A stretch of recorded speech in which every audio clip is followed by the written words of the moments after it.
My name is Richard Caldwell. I am 70 years old, a retired commercial real estate developer, and somehow I am still healing from the wounds my own family inflicted on me. You work your entire life to provide a safe haven for your children, only to realize that sometimes you are just building a fortress for your enemies. Go away. You are not invited. My daughter-in-law shouted when I tried to sit at the Christmas table she had set. She must have forgotten she was standing in my house. I calmly got up, walked to the front door, and did something that shocked everyone. Before I continue this story, let me know where you are watching from in the comments below. Hit like and subscribe if you have ever had to stand up to family members who severely underestimated your worth. It makes me genuinely happy to know who is listening to my story today. It all began on Christmas Eve. The winter air in Westchester County, Illinois was bitterly cold, but inside my home it was supposed to be warm. I live in a sprawling $5 million estate that I bought with cash after a lifetime of grueling work. It was supposed to be a place of peace. My wife passed away 3 years ago, and the holidays have been incredibly lonely ever since. To fill the quiet halls, I had allowed my son Jason and his wife Tiffany to move in with their 10-year-old son Lucas. That evening, I went up to my bedroom and put on my late wife's favorite suit. It was a classic tailored navy blue wool suit that always made her smile. I combed my hair, adjusted my tie, and prepared myself for what I thought would be a quiet, intimate family dinner. I imagined a simple roasted turkey, maybe some soft holiday music playing in the background, and the joyous sound of my grandson unwrapping a few early gifts by the fireplace. As I walked down the grand mahogany staircase, I noticed something was terribly wrong. Instead of the quiet hum of family conversation, a live string quartet was playing in the grand foyer. The scent of expensive outsourced catering filled the air. I turned the corner and stepped into the formal dining room. It was packed. There were at least 30 people mingling, holding crystal champagne flutes and laughing loudly. They were strangers dressed in flashy designer clothes, wearing expensive watches and dripping in diamonds. I recognized the group immediately. They were members of the exclusive local country club, the kind of superficial people Tiffany constantly tried to impress. She was hosting a lavish high society party right under my roof without ever telling me. I watched in absolute shock as the hired waiters walked around pouring generous glasses of my rare vintage wine. Wine that cost $2,000 a bottle. Wine I had been saving in my private cellar for decades, meant for special occasions with people I loved, not for arrogant strangers who did not even know my name. I felt a tightening in my chest, a mixture of profound confusion and rising anger. I decided to remain calm. I walked slowly toward the head of the long dining table, the seat that had always belonged to me, intending to simply sit down and ask my son what was going on. The moment I pulled out my heavy oak chair, the room suddenly went quiet. The string quartet stopped playing. Dozens of eyes turned to stare at me, looking at me as if I were a homeless man who had just wandered in from the freezing streets. Tiffany noticed the silence. She spun around, her face instantly contorting into a mask of pure fury. She marched across the room, her high heels clicking aggressively against the hardwood floor. Before I could even speak a single word, she grabbed my upper arm. Her manicured nails dug into my skin so hard that I felt the immediate sting of a deep bruise forming. She leaned in close to my face, her voice a venomous hiss that only I and the people closest to us could hear. "Get out of here right now. You are not invited to this party." She spat the words through gritted teeth. "You are embarrassing Jason in front of his important board members. Go back upstairs to your room. You clueless old man." I stood there, a 70-year-old man, being physically manhandled and verbally degraded in the very house that I owned. I slowly turned my gaze away from Tiffany's furious eyes and looked across the room at my son. Jason was standing near the towering stone fireplace holding a glass of scotch. He saw exactly what his wife was doing. He heard exactly what she said to me. I waited for him to step forward. I waited for my boy, the son I had loved and protected for 38 years, to defend his father. Instead, Jason simply looked down at the floor, staring intensely at his expensive leather shoes. He refused to meet my eyes. He completely ignored me, allowing his wife to treat me like a trespassing beggar. The betrayal cut deeper than any physical pain, a sharp, icy blade straight to the heart. As I stood there looking at my weak-willed son, memories flashed through my mind. I remembered writing the massive check to pay off their mounting credit card debts. I remembered letting them move into my sanctuary because the bank was days away from foreclosing on their own home. I had saved them from absolute financial ruin, expecting nothing in return but basic familial respect. And here I was, being thrown out of my own dining room so my daughter-in-law could play the role of a wealthy socialite using my money and my property. I did not yell. I did not make a scene. Decades in the ruthless commercial real estate business had taught me that losing your temper only gives your enemies the upper hand. I gently but firmly pulled my arm out of Tiffany's vicious grip. I gave her a cold, empty stare, then looked at my son one last time before turning my back on the entire room. I walked out of the dining room with my head held high, the sound of the string quartet nervously starting up again behind me. I climbed the grand staircase step by step, feeling the heavy weight of exhaustion settling deep into my bones. I just wanted to go back to my room, close the door, and try to make sense of what my family had become. But as I walked down the long, dimly lit hallway toward my bedroom, I passed my private study. It was a secured room at the end of the hall, where I kept all my highly sensitive financial documents, property deeds, trust folders, and personal records. I stopped dead in my tracks. The heavy oak door of my study looked different. The sleek biometric lock that I had installed years ago, the one that only responded to my personal fingerprint, was gone. It had been violently pried out of the wood, leaving splintered scratches around the handle. In its place was a brand new heavy-duty electronic keypad with a glowing red light. I reached out with a trembling hand and tried the heavy brass handle. It was locked tight. The cold metal sent a shiver down my spine. Someone in my house had intentionally destroyed my security system and replaced it to keep me out. I stood there in the silent hallway, realizing with a chilling certainty that I was now officially locked out of my own life. The morning sun filtered through the heavy velvet curtains of my bedroom, but it brought absolutely no warmth. I lay perfectly still, staring blankly at the ornate plaster molding on the ceiling, replaying the devastating events of the previous night. I had been physically humiliated, shoved away from the head of my own dining room table by a woman whose entire existence of luxury was exclusively funded by my hard-earned money. What haunted me more was the blinking keypad now locking my private study. I built skyscrapers. I knew a hostile takeover when I saw one. It was happening inside my home. A knock broke my thoughts. A few moments later, Jason slowly walked in. He looked completely exhausted, his shoulders deeply slumped under an invisible weight that he clearly lacked the moral spine to endure. He set a mug on my nightstand with a dull thud. The coffee was lukewarm. The milk had separated, leaving a sickly film. It was a truly pathetic, half-hearted offering, very much like his loyalty to his own father.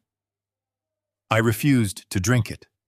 Instead, I looked him directly in the eye, desperately searching for any remaining trace of the good, honest boy I had lovingly raised. "Jason," I said, keeping my voice level, "why is there a commercial-grade electronic keypad on the door of my private study?" He instantly flinched. The movement was entirely microscopic, but after 40 grueling years of reading deceitful men across intense negotiation tables, I saw it plain as day. He shoved his hands deep into his pockets, refusing my gaze.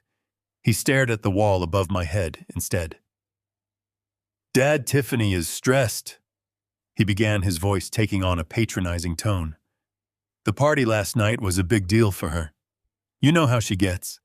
"That does not explain the heavy electronic keypad on my door," I replied. Jason let out a heavy sigh, running a hand through his hair in manufactured frustration. "Look, Dad, you have been so forgetful lately. It really worries us. Last week you left the gas stove on after making soup. The house could have burned down. And 2 nights ago you left the back patio door wide open before bed." I stared in complete silence, reviewing the past week with crystal clarity. I had not made soup. The housekeeper prepared all my meals. I certainly had not touched the patio door, as the winter air aggravated my joints. He was lying. My own flesh and blood was standing here looking me in the eye, systematically, inventing a false narrative of my mental decline. We locked the study. Jason continued, his voice dropping to a sympathetic whisper. Because you left the patio door wide open, and we didn't want burglars getting your sensitive files. It is for your own protection, Dad. We just want to make sure your financial documents are safe since you have been so scatterbrained. The audacity of the lie was breathtaking.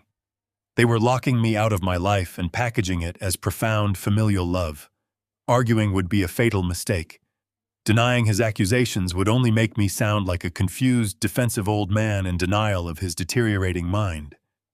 I had to play along and let them believe their strategy was working perfectly. I lowered my head, feigning a look of tired surrender. I see, I murmured, rubbing my temples as if battling a sudden fog. I suppose my memory is not what it used to be. I am just so tired, Jason. He visibly relaxed. The tension drained from his posture, and a small, almost imperceptible smirk touched the corner of his mouth. It is okay, Dad. That is why we are here, to take care of you. He reached into his pocket and pulled out my daily plastic pill organizer. He popped open the compartment for Saturday morning and tipped the contents into his palm. Here, he said, extending his hand toward me. You need to take your blood pressure medication.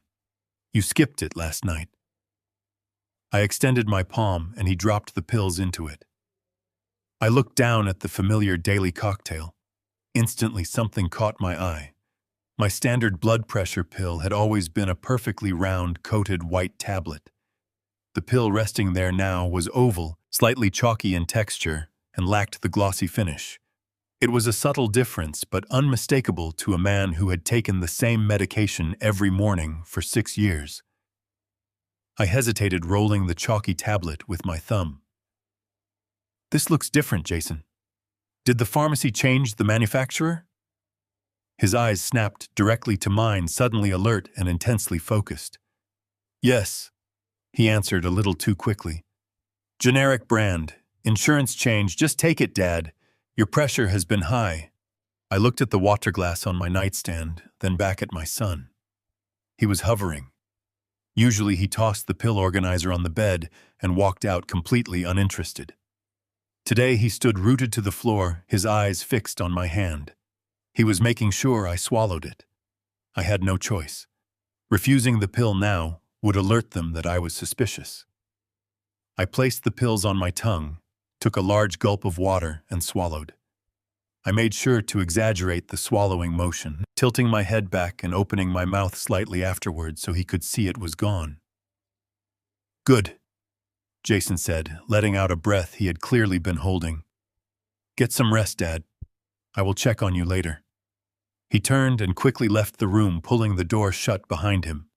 As soon as the door clicked shut, the silence of the room settled around me like a heavy shroud. I sat on the edge of the bed, staring at the closed door, my mind working furiously to calculate my next move. But within 20 minutes, the calculations began to slow down dramatically. It started as a dull, heavy throbbing at the base of my skull.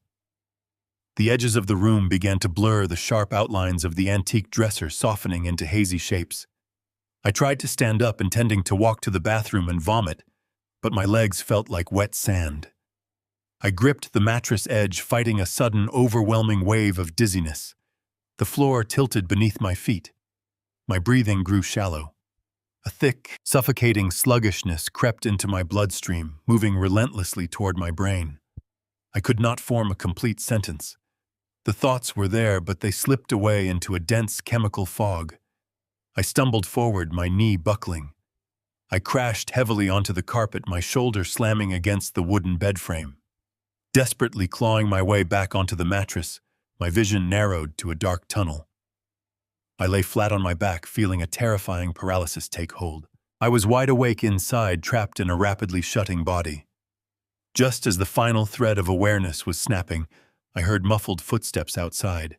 Someone was listening. A voice pierced the fog. It was Tiffany, clinical and chillingly triumphant. "The dosage is working," she whispered. "He barely knows what day it is." I awoke 14 hours later. The digital clock on my nightstand glowed a harsh, blinding crimson. It was past noon the following day. My mouth tasted like bitter copper and dried ash. My limbs felt heavy, weighed down by an unnatural chemical fatigue that no amount of normal sleep could ever produce. I lay there, staring at the ceiling, piecing together the fragmented memories of the previous afternoon. The chalky pill. The sudden, terrifying plunge into darkness. Tiffany's cold, triumphant whisper echoing through the solid oak door. My intuition, honed over 40 years of cutthroat commercial real estate development, screamed a single undeniable truth. I was being poisoned. My own son and his socialite wife were intentionally sedating me, trapping me in a medically induced fog under the guise of treating my high blood pressure. They were manufacturing the very symptoms of the mental decline they had been accusing me of having. It was a brilliant, wicked strategy. A drugged, confused old man could not defend his assets, nor could he testify to his own sanity. Early the next morning, Jason arrived with his usual forced smile and the plastic pill organizer. I played my part flawlessly. I let my hands tremble as I reached for the cup of water. I nodded slowly, offering a vacant, confused stare. He dropped the chalky oval tablet into my palm. I placed it on my tongue, took a sip of water, and pretended to swallow, masking the pill perfectly against the inside of my cheek. As soon as Jason closed the door, I hurried to the master bathroom. I spat the dissolving poison into the toilet and flushed it away. I rinsed my dry mouth thoroughly. I had planned ahead. The night before, I had found a tin of white oval breath mints in my travel bag. They were nearly identical in size and shape to the sedatives. I carefully swapped the pills in the organizer, replacing the chalky poison with the harmless mints. For the next 2 days, I continued the charade. I swallowed the mints in front of Jason, washing them down with a convincing display of elderly compliance. He never suspected a thing, convinced that his devious plan was working exactly as intended. Within 48 hours, the heavy, suffocating fog completely lifted. The chemical lethargy drained from my muscles. My mind, previously muffled and slow, became razor-sharp once again. The vibrant, calculating energy that had built a commercial empire returned with full force. But I knew better than to show it. I kept my shoulders slumped. I maintained a blank, vacant expression. I shuffled my feet when I walked down the long hallways. I was a ghost haunting my own estate, watching everything from behind a mask of engineered senility. With my mind clear, the true extent of their betrayal came into sharp, horrifying focus. I began to observe the house dynamics during the hours I was supposed to be deeply asleep in my room. I would leave my bedroom door open just a fraction of an inch, standing silently in the shadows. One afternoon, I watched Tiffany walking through the grand gallery on the second floor. She was holding a digital tablet, meticulously taking high-resolution photographs of my antique art collection. These were pieces my late wife and I had spent decades acquiring from auctions in London and Paris. I saw Tiffany hovering over a 19th-century French oil painting, carefully documenting the artist's signature. The next day, while I was supposedly taking my mandated afternoon nap, I heard unfamiliar voices in the foyer. I crept to the balcony railing and peered down through the banister. Tiffany was guiding 2 men in tailored suits through the main living areas. They held clipboards and magnifying loupes. They were professional appraisers. I listened as they discussed the market value of my Persian rugs, my imported crystal chandeliers, and the custom mahogany furniture I had commissioned for the library. They were inventorying my entire life. Tiffany was pricing my estate for a massive, completely unauthorized liquidation, all while I was still breathing upstairs in my bedroom. The sheer scale of their greed was breathtaking. They were not simply trying to keep me out of the way. They were preparing to strip the house down to its absolute foundation. Jason was rarely home during these appraisals, conveniently at the office, willfully blind to his wife's predatory actions. Or worse, he was fully complicit, letting her do the dirty work, while he kept his hands seemingly clean from the actual process. I watched them measure, photograph, and calculate the total sum of my life's work. My blood boiled with a fierce rage that I had never known, but I maintained my strict discipline. I needed concrete proof of their ultimate endgame before I struck back. I simply needed to know exactly how they planned to get me permanently out of the picture. The answer arrived the following evening, delivered by the most innocent soul in the house. It was raining very heavily, the wind rattling the tall glass windows of my bedroom. I was sitting in my armchair reviewing mental lists of my bank accounts and properties, calculating how to lock them down. Suddenly, the heavy brass door handle slowly turned. The solid oak door creaked open just a few inches, revealing my 10-year-old grandson Lucas standing in the dark corridor. His very small frame was trembling, and tears were silently streaming down his pale cheeks. He quickly stepped inside and pushed the door shut behind him, leaning against it, as if to block out the monsters lurking in the hallway. I immediately dropped my completely fake senile act. I stood up, my posture straight, and walked over to him with firm, steady steps. I knelt down to his eye level and placed my warm hands gently on his small, trembling shoulders, trying to offer him some comfort. Lucas did not speak at first. He just cried, his chest heaving with quiet, suppressed sobs that broke my heart. He reached into the pocket of his pajama pants and pulled out a crumpled, folded piece of glossy paper. His hand was shaking violently as he slipped the paper into my palm. I unfolded it under the dim light of my small bedside lamp. It was a printed full-color brochure that looked like it was hastily printed off the internet. The bold header across the top read Crestview Serenity Center. The blurry pictures on the front page showed a grim gray cinder-block building surrounded by exceptionally high chain-link fences. It was not a luxury retirement community. It was a low-income state-funded psychiatric ward, a bleak, forgotten facility designed for the severely disturbed and the completely abandoned. It was a place where people were sent to disappear. I looked back at Lucas, my heart breaking for the heavy burden this young child was carrying. He wiped his nose with the back of his sleeve and leaned in close to my ear. His voice was a fragile, terrified whisper. "Mommy told Daddy you are going to live here next week because your brain is broken." I pulled young Lucas into a tight embrace, resting my chin against the top of his small head. My heart pounded with a fierce, protective rhythm, but I forced my voice to remain entirely calm and steady. I told him gently that he was a brave boy for showing me the brochure and that he had absolutely nothing to worry about. I promised him with the unwavering certainty of a man who had conquered entire city skylines that I was not going anywhere. I wiped his tears, walked him back to his room, and tucked him into bed. I waited in the dark hallway until I heard his breathing even out into a deep sleep. As I stood there, the last trace of the tired, grieving widower vanished. They had made a fatal miscalculation. They thought they were dealing with a weak, failing old man who would simply surrender. They forgot that I spent 40 years swimming with sharks in the ruthless commercial real estate sector. I did not just survive in that brutal, unforgiving world. I built the ocean they swam in. The heavy, overwhelming grief that had anchored me since my wife passed away evaporated, replaced by a cold, calculating fury. I was no longer a victim.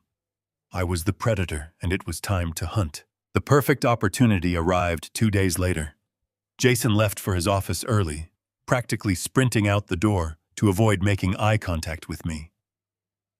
Tiffany announced she was spending the entire day at a luxury wellness spa downtown, a premium treatment package undoubtedly funded by my personal bank accounts. She smugly reminded the housekeeper to ensure I took a long afternoon nap and walked out the front door. The moment her expensive luxury vehicle disappeared down the long, winding driveway, I went straight to work. I walked down the hall and stood before the heavy oak door of my private study. The bright, glowing red light of the commercial-grade electronic keypad mocked me. Tiffany and Jason were arrogant, but they were also incredibly amateur in their execution. During my decades of constructing high-rise office buildings, I had directly managed hundreds of complex security contractors. I knew exactly how these specific locking mechanisms were wired and installed, and more importantly, exactly how they could be effortlessly bypassed. I walked to the utility closet in the basement and retrieved a small precision screwdriver set and a piece of rigid copper wire. Returning to the study, I slid the flathead screwdriver under the bottom edge of the keypad casing. With a firm, practiced twist, the plastic cover popped off, exposing the internal circuit board and the battery terminal. I carefully detached the power source, plunging the keypad into darkness. Then, using the copper wire, I bridged the exposed relay terminals. A satisfying heavy metallic click echoed through the silent hallway. The deadbolt retracted. I turned the brass handle and pushed the door open. Stepping back into my study felt like entering a desecrated sanctuary. The room still smelled faintly of my late wife's favorite vanilla polish, but the space had been completely violated. My leather chair had been pushed aside. My clean, organized mahogany desk was now buried under stacks of disorganized papers, glossy clothing, catalogs, and unopened boxes of expensive designer shoes. I locked the door behind me and immediately began rifling through the towering stacks of documents. I needed to see exactly how deep the financial infection went. I started with the very top drawers of the desk. Hidden beneath a pile of expensive fabric swatches, I found a thick stack of official United States Postal Service confirmation forms. I adjusted my reading glasses and carefully examined the fine print. My stomach tightened into a hard, cold knot. For the past 4 months, every single piece of mail addressed to me had been legally intercepted and forwarded to a private post office box registered exclusively under Tiffany's name. My bank statements, my property tax documents, my pension updates, all of it had been systematically diverted away from my eyes. They had completely isolated me from my own financial reality. I kept digging, moving to the right side of the desk. I pulled out a thick leather binder falsely labeled with household expenses. Inside, I found the recent billing statements for my exclusive black card. I ran my finger down the column of charges, my jaw clenching tighter with every single line. The card was completely maxed out. Hundreds of thousands of dollars had been drained in a matter of a few weeks. There were massive charges for high-end jewelry boutiques, first-class flights to tropical resorts I had never visited, and enormous recurring deposits to offshore online casinos. Jason was feeding his pathetic gambling addiction, and Tiffany was funding her insatiable vanity, both gorging themselves on the wealth I had literally bled to build over my entire long working adult life. But the stolen money and the intercepted mail were only the superficial symptoms. I needed to find the actual disease. I dropped to one knee and reached for the bottom drawer of the heavy mahogany desk. It was locked with a small, traditional keyhole. I did not bother looking for the hidden key. I forcefully wedged my screwdriver into the narrow gap above the lock mechanism and shoved my entire body weight against the heavy wooden handle. The cheap internal metal snapped with a sharp, resonant crack, and the drawer slid wide open. At the very bottom, carefully hidden beneath a thick stack of blank printer paper, lay a heavily sealed manila folder. The identification tab was simply labeled with my full legal name. I pulled the folder out, placed it squarely on the center of the desk, and opened it.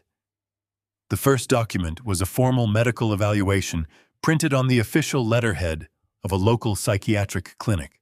I recognized the doctor's name printed at the very top of the page. He was a shady, disgraced medical practitioner who had recently been investigated by the state board for massive insurance fraud. I scanned the lengthy paragraphs of the evaluation, reading the fabricated symptoms and outright lies detailing my supposed severe cognitive decline, violent aggressive outbursts, and complete irreversible loss of memory.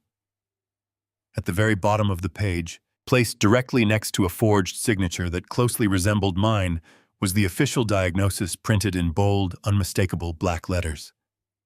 Severe Stage 4 Dementia. The quiet room seemed to spin violently around me, but I forced my eyes to remain absolutely focused. I slowly flipped the medical evaluation over to see what else they had carefully hidden. Clipped directly behind it was a massive 50-page legal document drafted by an aggressive law firm I had never hired. The title at the top of the first page read, Durable power of attorney. I quickly read through the heavily formalized, dense legal jargon. The document legally granted Tiffany absolute, unquestionable, and total administrative control over my physical person, my medical decisions, and the absolute entirety of my $18 million estate. They were not just stealing my money from me now. They were legally erasing my entire existence. I carefully placed the forged medical evaluation and the drafted power of attorney back into the thick manila folder. My hands were perfectly steady now. The initial wave of paralyzing shock had entirely burned away within my chest, leaving behind a cold and absolute resolve. I returned the folder to the bottom drawer of the mahogany desk, gently sliding the heavy stack of blank printer paper over it, so it looked exactly as I had found it. I closed the drawer, carefully forcing the broken internal locking mechanism to catch just enough to appear completely undisturbed to a casual observer. I meticulously reset the top of the desk, adjusting the fabric swatches and glossy catalogs to erase any possible trace of my presence. I quietly let myself out of the study and slowly engaged the heavy-duty keypad lock securing their toxic lies safely inside. As I walked back down the dimly lit hallway to my master bedroom, I made a silent, unbreakable vow. If my son and my daughter-in-law wanted a broken, senile old man who was rapidly losing his grip on reality, I was going to give them the absolute greatest performance of my entire life. I desperately needed time to systematically dismantle their criminal scheme, and the only way to effectively buy that time was to completely lean into the madness they were actively trying to manufacture. I would become the ghost they wanted to see. The next morning, my Oscar-worthy performance officially began. I walked down the grand staircase for breakfast, wearing a pair of brown leather loafers that distinctly did not match. One was a formal dress shoe, and the other was a worn gardening slip-on. I shuffled my feet across the hardwood floor, keeping my shoulders hunched and my gaze wandering aimlessly around the room. Jason and Tiffany were sitting at the kitchen island, sipping their expensive espresso. I walked directly past my usual chair and stood in the middle of the kitchen, looking thoroughly bewildered. I stared at the modern espresso machine as if it were an alien artifact. When Jason asked if I wanted some toast, I slowly turned to him with a vacant, empty expression. I blinked several times, narrowing my eyes as if struggling to place his face. I called him Michael, the name of my late brother. Jason stiffened, exchanging a quick, panicked look with his wife. Tiffany, however, did not look panicked at all. She looked positively thrilled. A smug, deeply satisfied smile spread across her face as she watched me stumble toward the refrigerator. Later that afternoon, I intentionally dropped a crystal water glass on the kitchen tiles. It shattered into 100 glittering pieces. I stood over the mess, wringing my hands and muttering nonsensical apologies to the empty air. Tiffany rushed in, aggressively sweeping up the glass, while lecturing me in the same tone one might use to scold a disobedient toddler. I looked down at her hands as she swept, noticing the new expensive diamond bracelet she wore, undoubtedly paid for by my compromised accounts. She did not ask if I was cut or bleeding. She just patted my shoulder with a patronizing firmness, telling me to go rest in my room before I hurt myself. She genuinely thought she had won. She believed the sedatives were destroying my cognitive function flawlessly, paving the way for her absolute control. I obediently retreated to my bedroom for my heavily mandated afternoon nap. I locked the bedroom door as quietly as possible and walked straight to my travel bag. I reached into the hidden lining of a shaving kit and pulled out a cheap prepaid burner phone I had purchased months ago for international travel emergencies. I sat on the edge of my mattress, ensuring my voice would be nothing more than a faint whisper, and dialed a number I knew entirely by heart. It was the direct, private line for Victor Sterling. Victor was my longtime estate lawyer and one of my oldest, most trusted friends. He had navigated complex real estate acquisitions with me for over 3 decades, and I trusted him with my life. He answered on the second ring. I quickly stopped him before he could offer his usual warm greetings. I told him to listen carefully and not to interrupt. In a hushed, urgent tone, I detailed everything I had discovered over the past 48 hours.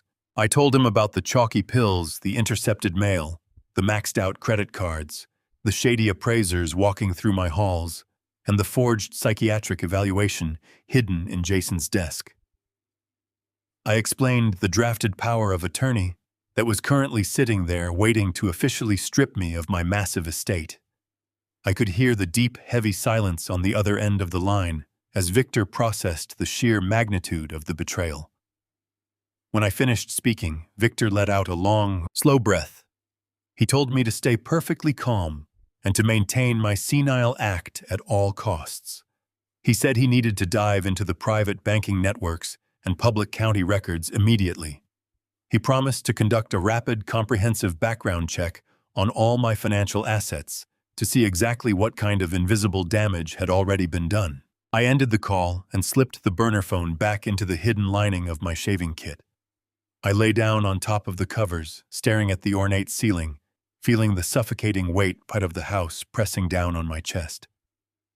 The shadows in the room slowly lengthened as the afternoon sun dipped below the tree line outside my large window.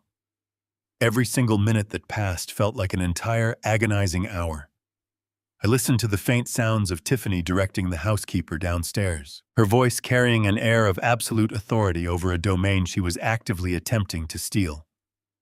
I mentally reviewed my vast portfolio of investments, commercial properties, and liquid accounts, wondering how many of them had already been secretly compromised by my own son.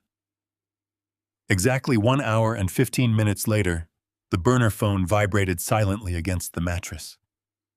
I snatched it up and pressed it tightly to my ear.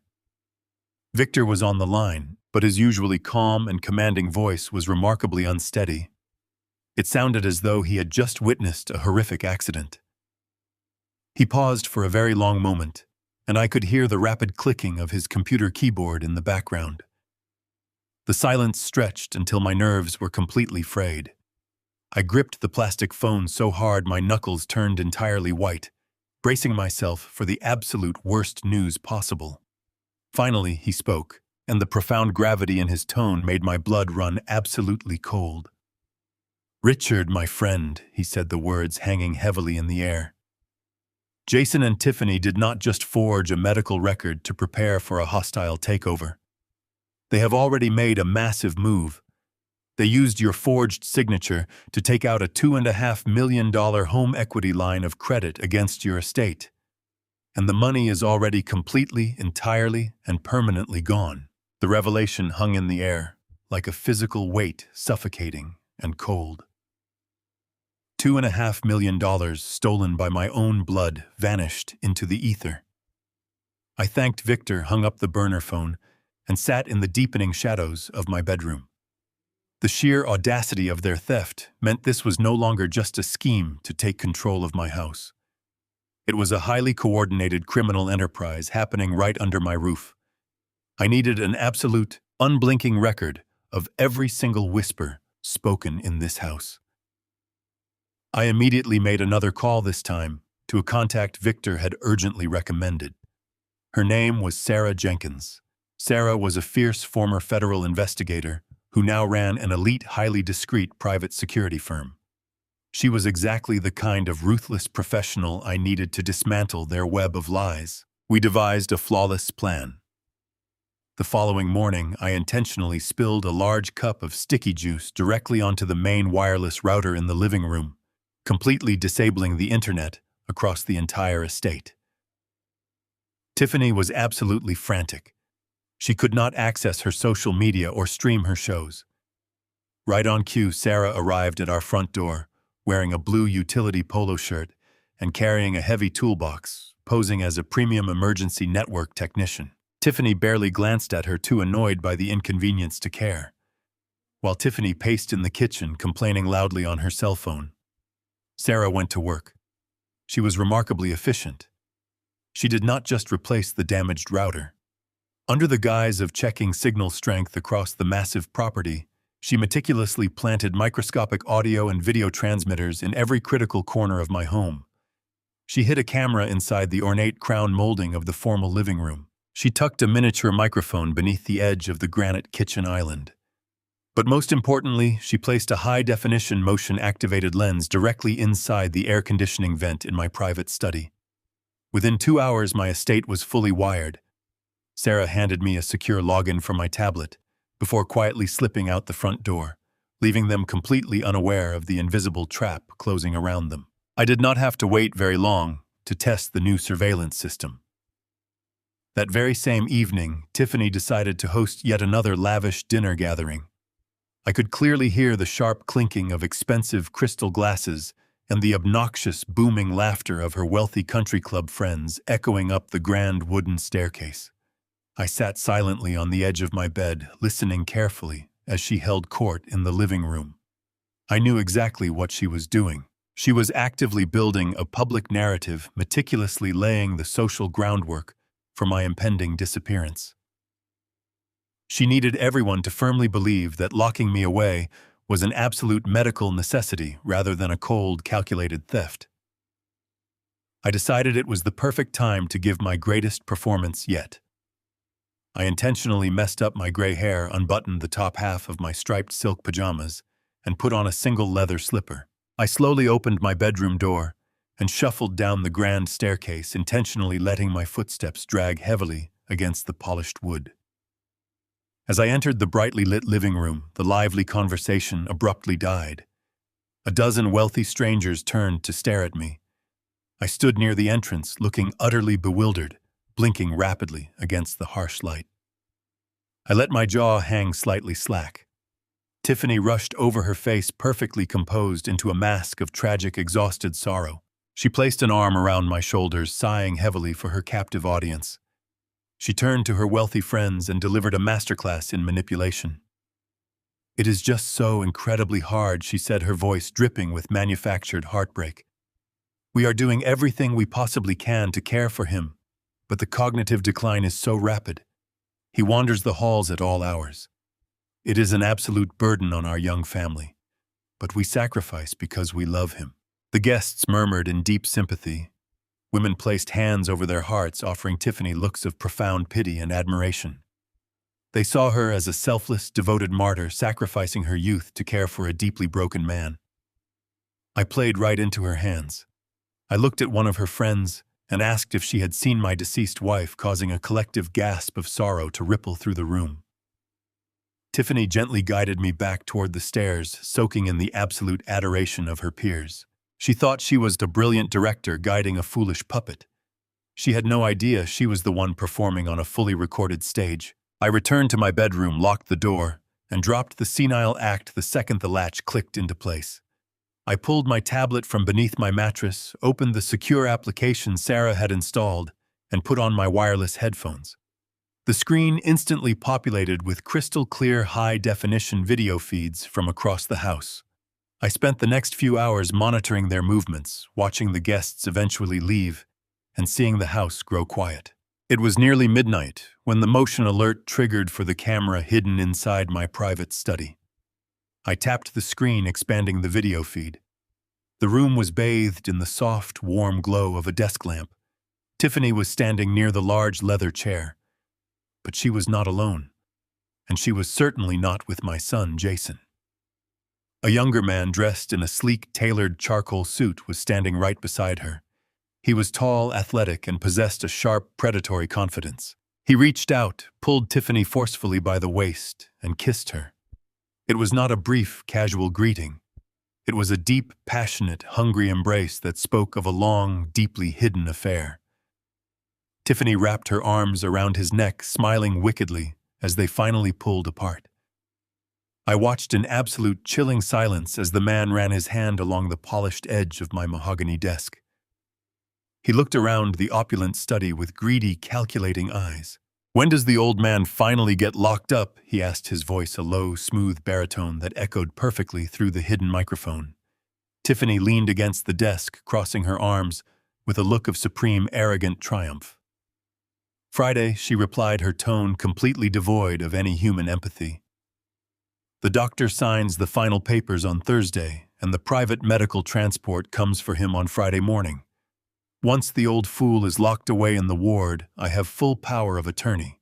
We liquidate the entire stock portfolio, drain the liquid accounts, and fly straight to Monaco. Jason can stay here and deal with his own miserable mess." The sheer cruelty of her words hung heavily in the silence of my room. She was not just planning to steal my entire fortune and permanently destroy my life. She was completely discarding my incredibly foolish son the exact moment she finally got her greedy hands on the ultimate financial prize. The deadly game was over. The heavy, overwhelming realization of what had transpired the previous evening settled deep into my bones. The deadly game was over, and the harsh reality of my situation demanded immediate, calculated action. I could not afford to make a single mistake. I spent the early hours of the morning pacing the length of my room, mentally preparing for the brutal war ahead. The following morning broke with a heavy, oppressive overcast, matching the violent storm that was currently raging inside my mind. I maintained my carefully constructed facade of severe dementia, shuffling down to the kitchen in my mismatched slippers to collect a glass of water before retreating to the absolute privacy of my locked bedroom. I did not have to wait long for the final pieces of the puzzle to fall perfectly into place. Shortly before noon, a discreet knock sounded at my window.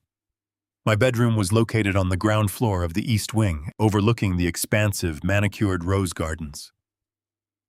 Standing outside the thick glass, dressed in an unassuming gray raincoat, was Sarah Jenkins. She did not say a single word. She simply tapped the glass twice, slid a thick, tightly bound manila envelope through the slightly open window pane, and vanished back into the dense shrubbery like a ghost. I pulled the heavy envelope inside my hands, remarkably steady, despite the pure adrenaline coursing through my veins. I sat down at my small reading table, turned on the brass reading lamp, and broke the red wax seal. Sarah was an apex predator in the secretive world of private intelligence, and the comprehensive dossier she had assembled in less than 24 hours was nothing short of devastating. I spread the glossy photographs and heavily redacted financial statements across the wooden surface, ready to face the absolute truth about the systemic destruction of my family. The very first photograph in the stack was a high-resolution surveillance shot of the younger man I had watched kissing my daughter-in-law the night before. His name was Marcus Thorne. He was not a high-society socialite or a wealthy country club heir. According to Sarah's meticulously detailed background report, Marcus was a highly connected black market broker. He specialized in moving illicit funds, liquidating stolen assets through untraceable offshore accounts, and providing clean, anonymous getaways for desperate people with dark money. Tiffany was not just having a sordid, passionate affair behind my son's back. She was actively employing a professional, dangerous criminal to systematically launder my massive estate the exact moment I was legally declared incompetent. But the most horrifying revelation was buried deep in the financial records regarding the $2.5 million home equity line of credit. I had originally assumed they drained those substantial funds to finance Tiffany's insatiable vanity and Jason's extravagant, careless lifestyle. I was completely wrong. The comprehensive bank traces Sarah had expertly acquired painted a much darker, much more pathetic picture. Jason had quietly developed a catastrophic, uncontrollable gambling addiction. He had not just lost money at legitimate regulated casinos. He had placed massive, heavily leveraged bets with a violent underground syndicate, accumulating a debt so massive that it directly threatened his very life. The thick dossier outlined exactly how Tiffany had utilized this terrible crisis. She did not use the forged loan to save her husband out of matrimonial love. She used the $2.5 million to rapidly pay off the violent syndicate, effectively buying his illicit debt and transferring his absolute, unquestionable ownership over to her. She held the forged loan documents over his head like a loaded weapon. He was hopelessly trapped, entirely compromised, and completely at her ruthless mercy. As I read the irrefutable, undeniable proof of his profound cowardice, a profound, agonizing grief washed over me. This was the hardest, most devastating truth I had ever been forced to face in my entire life. For agonizing months, I had tried desperately to convince myself that my son was merely a helpless pawn a misguided fool being manipulated by a greedy, dominant wife. I wanted to fiercely believe that somewhere deep inside his chest, the good, honest boy I had lovingly raised was still alive, fighting to get out. But looking at the cold, hard facts laid out clearly on my table, that comforting illusion shattered into a million irreparable pieces. Jason was not a helpless victim. He was a willing, active accomplice to my complete destruction. He had explicitly chosen his own physical safety and financial comfort over the freedom, dignity, and sanity of his own father. He was incredibly weak, morally bankrupt, and far too compromised to ever be saved. The realization physically ached a sharp, twisting pain right behind my ribs, but I forced myself to aggressively swallow the grief. I could no longer afford the emotional luxury of acting like a loving father. I had to become the ruthless, unyielding architect of their absolute downfall. The rest of the day passed in a tense, suffocating silence.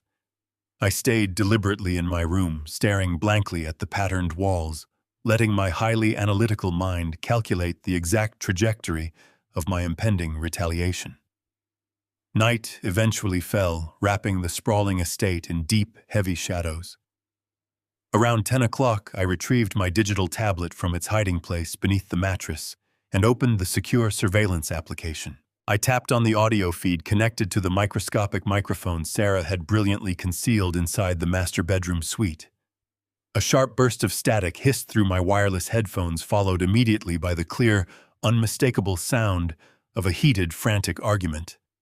Jason's voice was trembling thick, with a sudden, overwhelming wave of panic and delayed, pathetic guilt. "I cannot do this, Tiff," he stammered, his words coming out in short, breathless bursts. "I went online today and looked up the Crestview Serenity Center. It is an absolute terrifying nightmare. The reviews are completely horrific. They sedate the patients heavily, strap them tightly to their beds, and just leave them there to rot in the dark. He is my dad. We cannot just throw him into a state-run asylum and throw away the key forever. We have the money now. We can just hire a private professional nurse to watch him here." I listened closely, feeling a brief, fleeting spark of hope that my son might actually possess a tiny shred of human decency. But Tiffany completely extinguished that spark in a matter of seconds. Her voice cut through the audio feed like a serrated ice pick, utterly devoid of warmth or hesitation. "Shut your mouth and listen to me," she hissed, her tone dropping to a venomous, lethal whisper. "We are not spending a single dime of our money on a private nurse for that miserable old fool. The transport team arrives on Friday morning, and he is going into that facility. You are going to sign the final commitment papers tomorrow afternoon exactly as we planned." Jason let out a pathetic, weeping sigh. "I cannot sign those papers," he begged. "It is completely wrong." Tiffany let out a short, harsh laugh that sent a literal chill down my spine. "You do not have a choice, Jason," she stated with absolute, terrifying finality. "You will sign those psychiatric commitment papers tomorrow. If you refuse, I will take the fraudulent home equity loan documents straight to the federal authorities. I will show them exactly how you forged your father's signature to steal $2.5 million. You will go to federal prison for massive wire fraud, and I will take Monaco for myself. Your choice." The silence that followed was heavy and absolute. Finally, Jason's voice returned, broken and entirely defeated. "Okay," he whispered softly. "I will sign them." The next morning arrived with a cold and heavy silence. I remained perfectly still in my bed, staring at the ceiling, while the dark reality of my situation settled over me. Jason had completely surrendered. He was going to sign the commitment papers. I knew that I could not simply pick up the phone and call the police. The authorities were slow, bureaucratic, and easily manipulated by expensive lawyers. If patrol officers arrived at the estate, Tiffany would immediately present them with the forged psychiatric evaluation. She would play the role of the exhausted, frightened caregiver dealing with a dangerously delusional old man. The police would view it as a tragic civil family dispute, deferring to the medical documents. By the time I hired my own experts to prove my sanity, Tiffany and her criminal broker would have liquidated my entire stock portfolio and vanished across international borders, leaving me to rot in that grim, terrifying facility for the rest of my days. I desperately needed something far more devastating than a simple police report. I needed an absolute ironclad legal weapon that would neutralize their entire operation the exact moment they tried to execute it. I waited patiently in my room until the late afternoon. Tiffany had scheduled an emergency session with her personal trainer, and Jason was locked in his home office, likely drinking heavily, to numb his pathetic conscience. I put on a dark suit, grabbed my hidden burner phone, and quietly bypassed the electronic lock on my bedroom door. I moved silently through the service corridors, avoiding the main living areas where the staff operated. I slipped out through the rear conservatory doors and walked briskly across the expansive back lawn, disappearing into the dense line of oak trees that bordered my property. A heavily tinted, discreet black sedan was waiting for me on the access road just beyond the tree line. Victor had personally sent his private driver. I climbed into the back seat, and we sped away toward the downtown financial district. Victor Sterling was waiting for me in the main conference room of his law firm. The massive oak table was entirely covered with thick stacks of legal documents, heavily embossed folders, and shiny gold fountain pens. Victor looked deeply exhausted, but remarkably focused. He had clearly spent the entire night preparing for this exact meeting. I sat down across from him, feeling the absolute gravity of the moment pressing down on my shoulders. We did not waste time with formal greetings or pleasantries. Victor immediately handed me a thick, leather-bound portfolio. He explained that we were initiating what he called the nuclear option. If Tiffany wanted to steal my estate using a forged power of attorney, we were going to make absolutely certain that there was no estate left for her to steal. Victor detailed the mechanism of our trap with cold, clinical precision. We were actively establishing a blind, irrevocable trust. This was not a standard revocable living trust that could be easily challenged or altered by a designated guardian. Once the assets were transferred into this specific legal entity, they were permanently removed from my personal ownership. I would legally own absolutely nothing. I was transferring my entire $18 million liquid wealth, my massive stock portfolio, and the deed to my $5 million estate directly into the trust. I designated my 10-year-old grandson, Lucas, as the sole and exclusive beneficiary of every single asset I had spent my life building. Victor would serve as the strict, unyielding trustee, managing the funds with absolute authority until Lucas turned 30 years old. The sheer brilliance of the strategy was devastating. Tiffany was relying entirely on her forged power of attorney to seize control of my finances. But a power of attorney only grants control over assets that the individual actually owns. By tomorrow morning, my personal bank accounts would be completely empty. My stock portfolio would be safely locked away behind impenetrable legal walls. Even the very house she was currently living in would no longer belong to me. When Tiffany proudly marched into the bank to present her forged documents, the bank manager would inform her that she had zero access to anything. Her grand, wicked scheme would instantly collapse against an invisible, unbreakable wall of corporate trust law. She would be left holding nothing but useless paper, completely cut off from the wealth she coveted. I could picture the precise moment her arrogant smile would finally shatter. I picked up the heavy gold pen and began to sign the documents. I signed my name dozens of times, initialing every page, transferring my entire life into the safe harbor of the irrevocable trust. With each stroke of the pen, I felt a massive burden lifting from my chest. I was securing my legacy for the only person in that house who actually deserved it. Lucas would be protected forever, shielded from the toxic greed of his parents. When the final signature was officially notarized by Victor's trusted associates, the trap was fully armed and permanently locked into place. I thanked Victor, shook his hand firmly, and returned to the waiting black sedan. The drive back to the estate felt entirely different.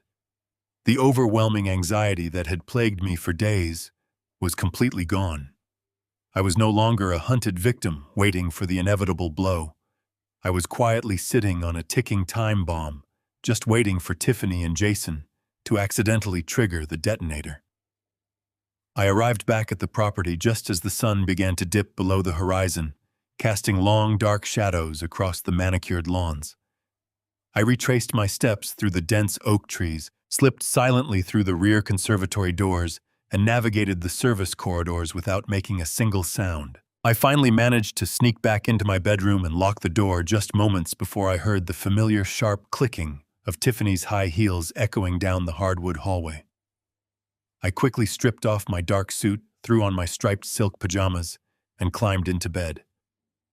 I pulled the heavy duvet up to my chin, slowed my breathing to a deep rhythmic pace, and closed my eyes, feigning a deep, medicated slumber. The electronic keypad on my door beeped softly, and the heavy brass handle turned. The door creaked open, spilling a thin slice of harsh hallway light across the carpet.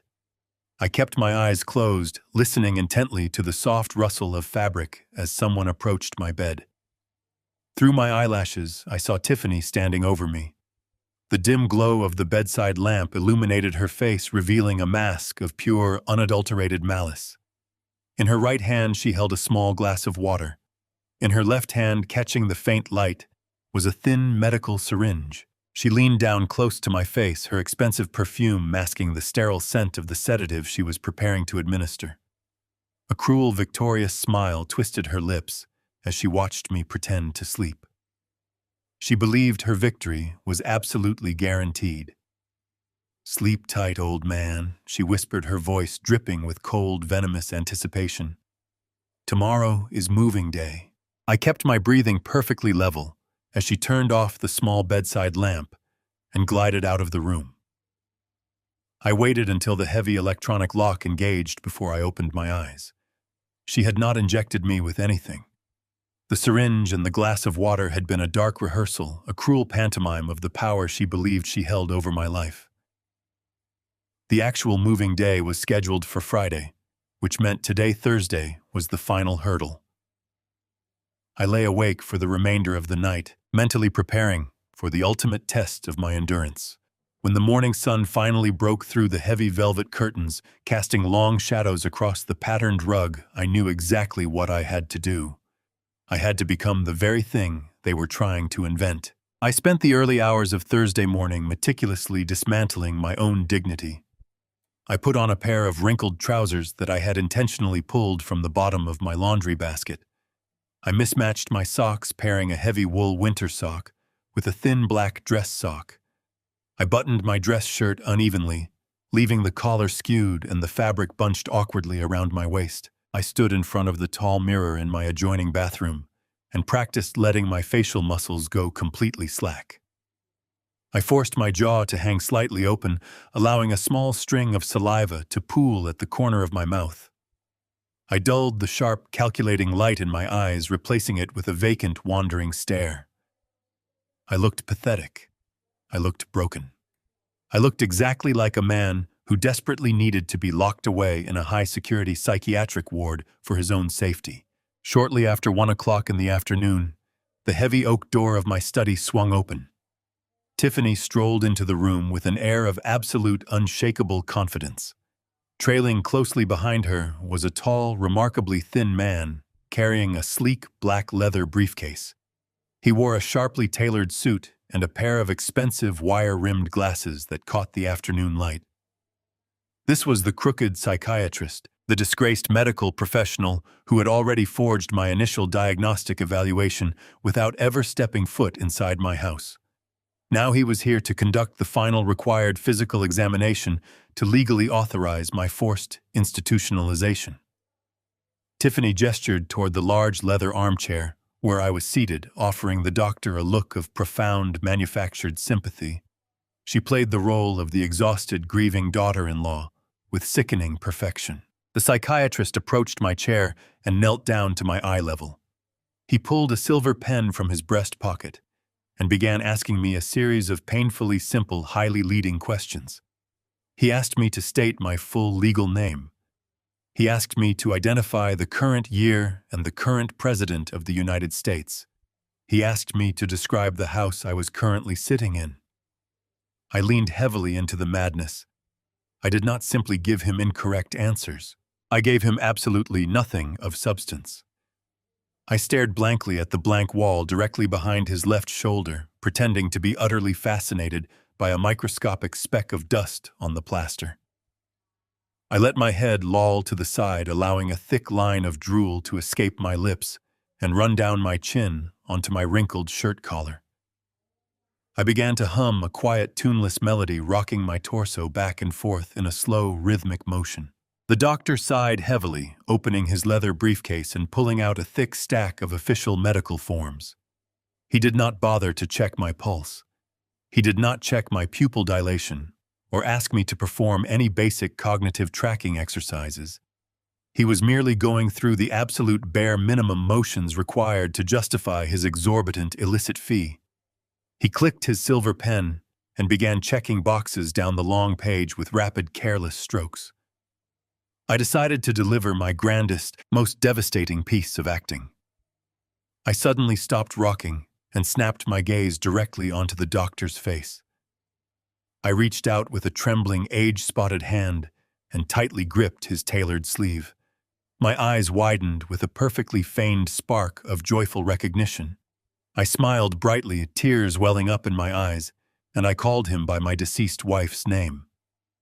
I told him how much I had missed her and asked when we were going to take our trip to Paris. The doctor physically recoiled, pulling his arm away from my grasp with a look of genuine discomfort. He stood up quickly, smoothing the wrinkles from his expensive suit jacket. He turned to Tiffany and offered a solemn, practiced nod. "The cognitive collapse is incredibly advanced," he stated in a smooth, clinical tone that echoed through the quiet study. "The dementia has progressed to the final stage. He poses a significant immediate danger to himself and to the people living in this household. He requires round-the-clock, secure institutional care. The facility you have selected will be able to manage his severe delusions." Tiffany placed a hand over her heart, letting out a trembling sigh of relief that masked her dark, triumphant joy. She turned toward the doorway and gently called for Jason to enter the room. My son slowly walked into the study. He looked physically ill. His skin was pale, a sickly ashen gray, and dark circles bruised the delicate skin beneath his eyes. He avoided looking in my direction, keeping his gaze firmly fixed on the polished hardwood floor. The psychiatrist placed the thick stack of commitment papers directly onto the center of my mahogany desk. He tapped the bottom line with his silver pen, indicating where the final authorization signature was required. Jason approached the desk with heavy, dragging footsteps. He reached out and took the pen from the doctor. I watched from my armchair, my vacant expression never wavering, as my own flesh and blood prepared to sign my entire life away. His hand was shaking so violently that he could barely grip the smooth metal barrel of the pen. He hovered the pen over the signature line for what felt like an eternity. He was fighting a silent, pathetic war inside his own mind. He knew exactly what he was doing. He knew he was condemning his healthy, sane father to a living nightmare simply to save himself from federal fraud charges. I waited for the crippling guilt to finally break him, hoping against hope that he would throw the pen down and refuse. But the cowardice won. It always won with Jason. He pressed the pen to the paper and quickly scribbled his name, legally sealing my fate. He dropped the pen onto the desk as if it had burned his skin and immediately rushed out of the room without saying a single word. The betrayal was absolute, final, and thoroughly documented. Tiffany smiled warmly at the doctor, thanking him for his prompt and professional assistance. She gently guided me up from the armchair, adopting a sickly sweet tone as she told me it was time to go back to my bedroom and rest. I shuffled compliantly out of the study, dragging my mismatched shoes across the floor. But as soon as I rounded the corner into the main hallway, I stopped. I flattened my back against the cool plaster wall, holding my breath, and listened carefully to the conversation continuing inside the study. The heavy oak door was still cracked open, just enough for the sound to carry perfectly. I heard the sharp metallic snap of the doctor closing his leather briefcase. He lowered his voice to a conspiratorial, hushed whisper. I have successfully processed all the necessary psychiatric authorizations, he told Tiffany. The state will not question the transfer, and his legal rights are now fully suspended. The doctor then reached into his pocket and pulled out something small. I heard the faint clinking of glass against glass. He handed a small, heavy bottle to Tiffany. These are the heavy liquid sedatives we discussed, he instructed coldly. You need to mix this entire bottle into his morning juice at exactly 8 o'clock tomorrow. The private transport team will arrive at the front gates at 9 o'clock sharp. He will be completely incapacitated by the time they get here. He will not be able to fight back. The harsh reality of those words hung in the hallway long after the doctor had departed. I stood frozen against the cold plaster, calculating the exact measure of my survival. Friday morning arrived with a suffocating heavy tension that seemed to press the very air out of the grand estate. The sky outside my window was a bruised, tempestuous purple, threatening a storm that perfectly mirrored the violence brewing inside my own home. I sat quietly in my reading chair, wearing a pair of faded pajamas, deliberately leaving the buttons misaligned. I let my head hang slightly forward, perfectly still, waiting for the final act of their malicious play to commence. At exactly 8 o'clock, the heavy oak door of my bedroom swung inward. Tiffany walked in with a brisk, almost cheerful stride. She was dressed impeccably, in a sharp designer blouse and tailored slacks, looking like a woman preparing for a highly successful corporate merger, rather than the forced institutionalization of her husband's father. In her manicured hand, she carried a tall crystal glass filled to the brim with fresh orange juice. I could see the slight, unnatural viscosity of the heavy liquid sedative the doctor had provided. It clung to the sides of the glass in a thick, lethargic manner. Tiffany approached my chair, pasting on her sickly sweet caregiver smile. "Here we go, Richard," she cooed, her voice dripping with artificial warmth. "Drink your juice. It will make you feel so much better." I looked up at her, letting my eyes wander aimlessly, before focusing vaguely on the glass.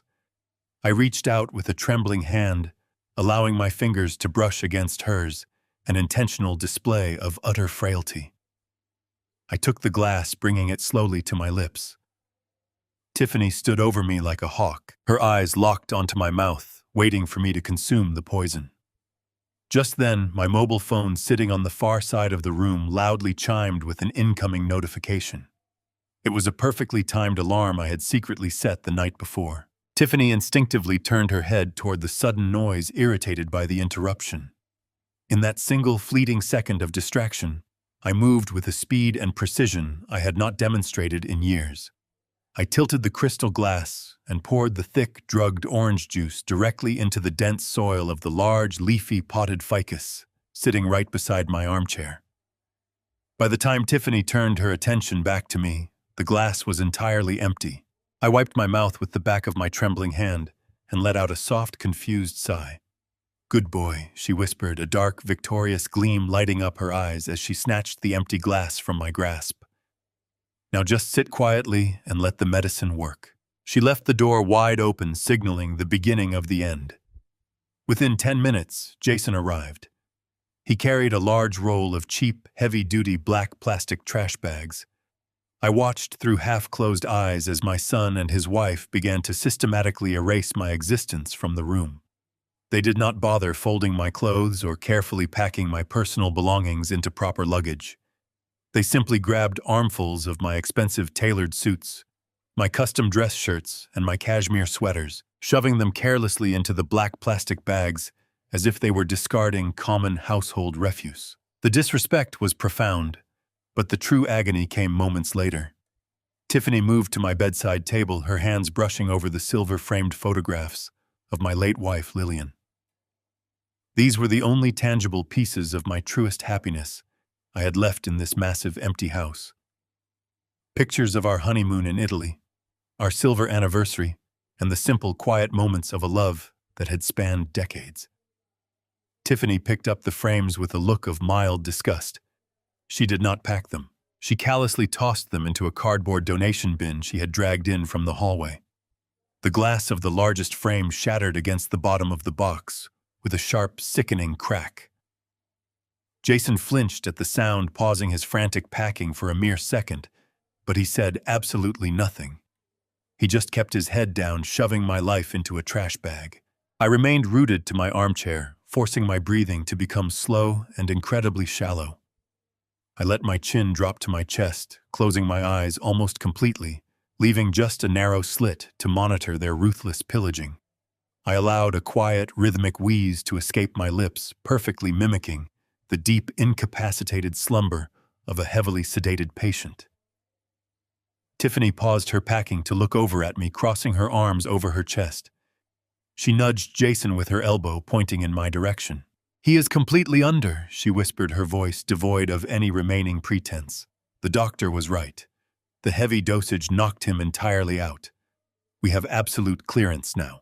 The clock on the wall ticked relentlessly toward 9 o'clock. The waiting game was a torturous exercise in psychological endurance.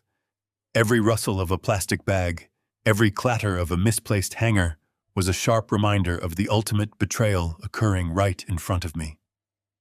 I focused entirely on the firm, comforting knowledge of the blind, irrevocable trust Victor had established. They believed they were throwing me away to claim a vast empire, completely unaware that the empire had already been systematically dismantled and secured out of their reach forever. I let the righteous anger fuel my discipline, keeping my muscles completely relaxed, while my mind raced with calculated anticipation. The grandfather clock in the main foyer began to chime the hour. 1, 2, 3. Before the fourth chime could even resonate through the quiet estate, a loud, heavy, and incredibly forceful knock echoed rapidly across the heavy oak front door. The sound cut through the tense atmosphere of my bedroom like a physical strike. I kept my head down, but I slightly shifted my gaze toward the large bay windows overlooking the front circular driveway. Bright, piercing, and rhythmic lights suddenly flashed across the glass panes, casting harsh red and white reflections against the bedroom walls. A large private medical transport van had parked directly in front of the main entrance. I could see the thick steel caging on the rear windows of the vehicle, a stark, terrifying confirmation of the prison they had designed for me. The heavy knocking sounded again, demanding immediate entry. Tiffany stopped packing and turned toward the window. A wide, genuinely thrilled smile stretched across her sharp features, revealing her dark joy. Her eyes danced with the arrogant thrill of total victory over my life. She looked down at Jason, who was staring at the flashing lights with a pale, utterly terrified expression. Tiffany stepped over the scattered black trash bags and patted her husband firmly on his weak, trembling shoulder. "Time to take out the trash," she told him, her voice ringing with a cold, terrifying authority. She turned her back on me and walked confidently out of the room to open the heavy front door and claim her stolen prize. The heavy front door creaked open, admitting a rush of damp air into the grand foyer. I remained perfectly still in my armchair, my head bowed, listening to the heavy thud of boots crossing the marble floor. 2 broad-shouldered orderlies stepped into the formal living room. They were dressed in sterile white uniforms, stretching tightly across their muscular frames. They did not look like medical professionals. They looked like hired muscle, chosen for their physical ability to subdue unwilling targets. One held a canvas straitjacket, its nylon straps dangling ominously. The brutal reality of their equipment sent a sharp jolt of adrenaline into my bloodstream, but I kept my breathing slow and my muscles entirely slack. Tiffany stood behind the imposing men, projecting an aura of unshakable authority. She gestured toward me with a dismissive flick of her wrist. "There he is, gentlemen," she announced, her voice ringing with a cold, triumphant clarity. She did not bother to adopt her fake caregiver persona. She was in her own house now, surrounded by people she believed were under her complete control. "He drank the entire dose of the heavy liquid sedative exactly 1 hour ago," she continued. "He is heavily sedated and completely unresponsive. Just grab him, strap him tightly into that jacket, and carry him out to the transport van. Do not bother trying to wake him up. He does not know what day it is." Jason hovered nervously in the doorway, his face pale and glistening with terrified sweat. He wrung his hands together, unable to bring himself to step fully into the room and witness the physical culmination of his profound cowardice. He was a weak, pathetic shadow of a man, allowing his wife and two hired thugs to bag up his father like discarded refuse. The larger orderly stepped forward, his heavy boots sinking into the Persian rug. He reached out with two massive hands, intending to grab me roughly by the shoulders and haul my supposedly limp body out of the chair. He was less than 12 inches away. I could smell the stale coffee on his breath. The precise moment for my resurrection had finally arrived. As his thick fingers brushed against the fabric of my wrinkled shirt, my eyes snapped open. The dull, vacant stare of a broken old man vanished instantly, replaced by the sharp, terrifyingly focused glare of an apex predator. I did not stumble. I did not groan or struggle. I stood up smoothly, rising from the armchair, with a fluid, commanding grace that completely defied my age. I rolled my shoulders back, straightening my spine until I towered over the immediate space, reclaiming every single inch of my physical presence. I reached down and casually adjusted my suit cuffs, projecting an aura of absolute terrifying calm. The orderly gasped, stumbling backward in sheer shock.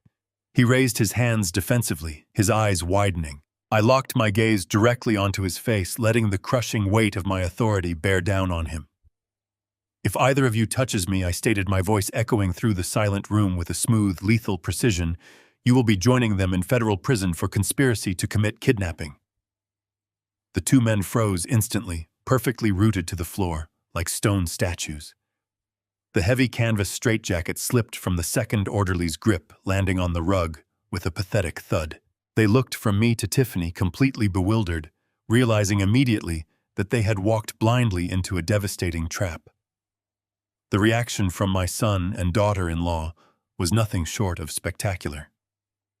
Jason let out a choked gasp, stumbling backward until his spine slammed hard against the wooden doorframe. His knees buckled slightly, and he looked as though the floor had suddenly dropped out from entirely beneath him. Tiffany provided the greatest display of shattered arrogance I had ever witnessed. Her smug, victorious smile simply melted off her face, leaving behind an expression of pure, unadulterated horror. The blood drained completely from her cheeks, leaving her skin a ghastly white. She stared at me, her eyes darting frantically from my perfectly steady hands to my razor-sharp gaze. She had personally watched me drink the heavy sedative. She had overseen my cognitive decline for days. Yet here I stood, completely lucid, entirely powerful, and undeniably in control. Before Tiffany could force her paralyzed vocal cords to form a single word of protest, the heavy front door of the estate burst open with a violently loud, echoing crash. The sudden noise shook the foundations of the house. The flashing lights illuminating the front windows drastically shifted. The harsh red and white strobes of the private medical transport van were instantly swallowed by a chaotic sea of spinning blue and red police lights.